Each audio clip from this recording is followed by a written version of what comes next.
Yes, he did. Yes, he did. Are you aware, as a member of parliament, that the World Bank and the IMF, as early as January 2024, sent a document to the government, a public document available on the website, indicating that the introduction of the reforms in the Finance Bill 2024 would lead to protests? Are you aware of that? I am not aware. Now, if the World Bank and the IMF had warned the government in January 2024 that there would be protests, what should a responsible government have done in the intervening period? The government is not on trial. Regarding Gachagua is... That is not my question. My question was, what should a responsible government and security agencies have done? I can't tell because I am not part of them. I'm not in the executive. I see. Let's go back to my article at page 411. There is a sentence beginning at the same time. After keenly listening to the former DP Rigathi's lawyer, it is evidently clear that there is an exposé that they tried to submit to the Senate, of which that may not sit well with President William Samoei Ruto. Look here, we are all alive to the cognizant fact that the World Bank and the IMF had warned President Ruto as early as in January, telling him that an introduction of the 2024 finance bill would lead to protests. So you can now connect the dots why the truthful man was impeached. If the World Bank had anticipated of such demonstrations as early as in January, then why will they use the former DP Rigathi Gachagua as a decoy to their problems? This was evidently clear with the speech that Rigathi Gachagua made from Mombasa, citing reluctancy in the National Intelligence Service few minutes after the State of the Nation address by President William Samoei Ruto. Also, this Senate had to capitalize on it, claiming that he, Rigathi Gachagua, was insubordinating his boss, because many argued that why would he speak from a different venue from his boss, and why will he speak immediately after the head of state completing his State of the Nation address? However, even if I am to consider, based on the facticity of how they explained the Memorandum of Understanding of the Kenya Kwanza Coalition, then that is exactly where the root cause of the shareholder narrative lies. And he, the president, Moses Masika Wetangula, and people like Kina Musalia Mudavadi were part and parcel of the signatories in that document.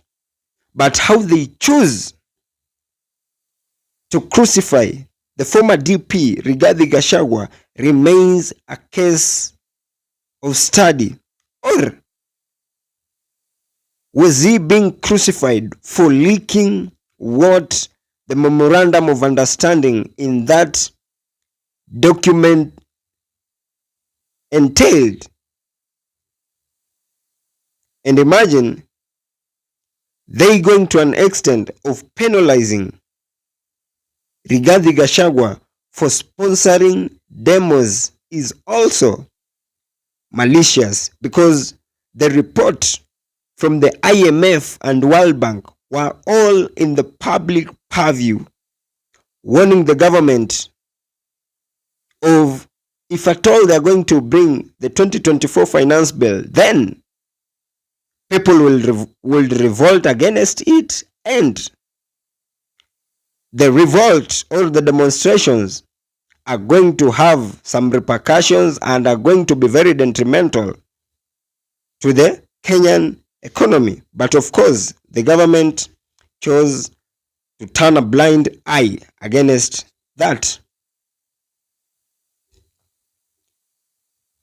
However, I find it totally sad that the former DP, Rigathi Gachagua, was impeached, but also I find it as a win to Kenyans, simply because who will leak all the evils that are happening in government to Kenyans if at all he, the DP, wouldn't have been impeached? Because had he still been in office, then one thing that I'm sure of is there are some things Kenyans will not come to know of their existence, and he, as the deputy, being a politician, he will also remain part and parcel of the politicians to whom were milking this country dry.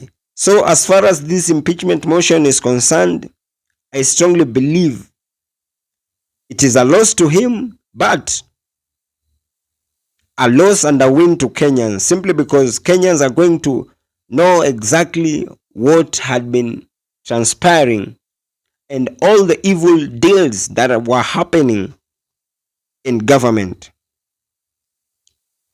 However, Rigiji should just accept the outcome the way it is, as much as all the accounts of impeachment that were placed against him were all null and void.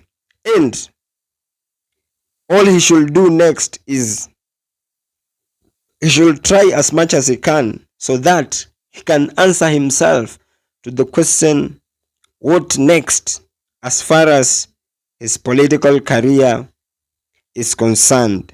Because even if the courts reinstate him back to office, one thing I'm sure of, they won't be in good terms with President William Samoei Ruto. So he should just fight hard so that he can achieve two things from the courts. Number one, a right to fair hearing so that the courts can cross-examine him to an extent that if the courts are going to find him very innocent, they should restore him back his right to vie for office in the future, and they should just restore him so that they should just allow him to be granted the deputy presidential retirement benefit. And if the courts are going to grant him that, then automatically that is going to be a win for him. But from where I sit, that has just been my opinion. If you do have a contrary opinion to mine, you can as well. Feel free to drop them in the comment section and I'll give them a right of reply. Thank you, and may God bless you.